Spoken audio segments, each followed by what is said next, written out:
Hey, it's Teresa with My Lice Advice, and today we're talking about how do you get lice? What causes it? We're going to talk about the top 3 places you can get head lice, and we're also going to talk about how to not get head lice, how to prevent it. Let's get to it. Before getting started, just so you know who I am, my name's Teresa with MyLiceAdvice.com, and I'm a registered nurse, and I actually specialize in head lice. So if you've discovered head lice, then head over to my website, MyLiceAdvice.com. I have step-by-step videos. I'll walk you through exactly how to get rid of it. Okay, that's enough about me. Let's get into the top 3 places you can get lice. Number 1, from your own home. Most head lice cases aren't passed from furniture or clothing or anything like that. They're passed directly from one head to another, head-to-head contact.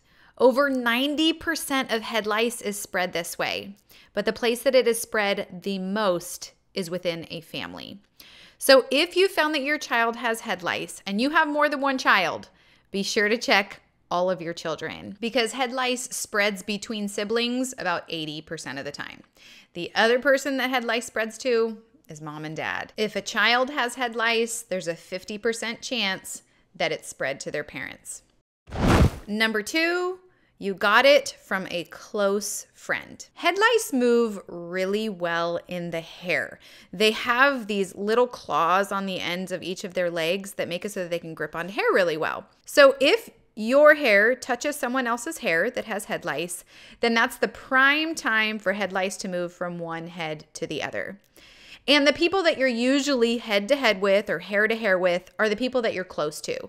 You think about with kids how often they're head-to-head, even if they're just hugging and their heads are touching, or they're watching a movie together and their heads are touching. Any of those times are the prime times for lice to spread from one head to the other. With strangers, you're not usually that close to them. So the chances of you getting head lice from a stranger is very, very unlikely. And number 3, your hair touching an object that has lice on it. Only 10% of the time do you get lice from something that has lice on it, not an actual person. If head lice were to fall off of somebody's head, they usually don't live any more than 24 hours. So you would need to come in contact with that inanimate object within a 24-hour time period. And the most common times is something that you would put in your hair, like a hairbrush. If you're sharing hairbrushes with somebody else, they brush their hair and they have lice, then lice could be on that hairbrush, and you brush it into your hair, then you're likely to pick up lice.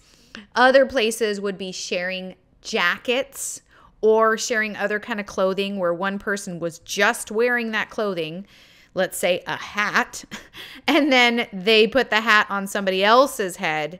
Well, then, yeah, you're likely to pass head lice that way. So the most common inanimate objects that can pass head lice are hairbrushes and any hair ties, clips, things like that, hats, helmets, and hoodies, like a jacket with a hoodie. Now, as far as getting lice from someone's furniture or something like that, that's not very likely. Yes, someone's had their head on there, but you would have had to come in contact with that furniture very soon after they were just there. Okay, now let's talk about the top 3 things you can do to prevent head lice.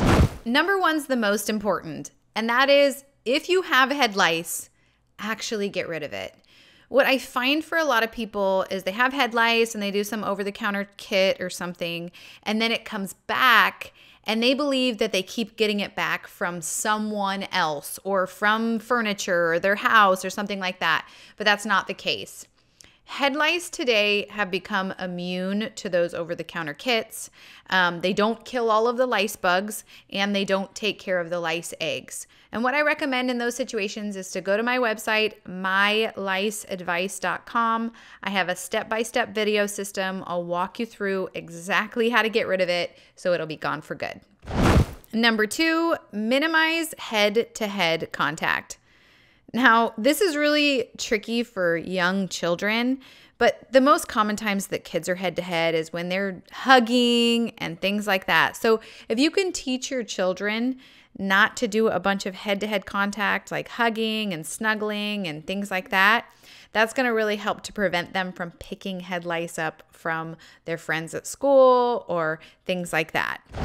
And then number 3 is avoid sharing objects that come in contact with your hair or your head. So again, the most common things are hairbrushes or hair clips, hair bands, anything that comes in contact with the hair, helmets, hats, and hoodies or jackets with a hood. Anything where your hair comes in contact with it. You don't want to share those things. All right, so I'm going to do just a couple of questions and answers now. One is there anything that I can put in my hair that can prevent me from getting head lice? So there's a lot of products that are lice prevention sprays, and most of them just have a scent in there that lice don't like. Most commonly, it's peppermint or tea tree oil.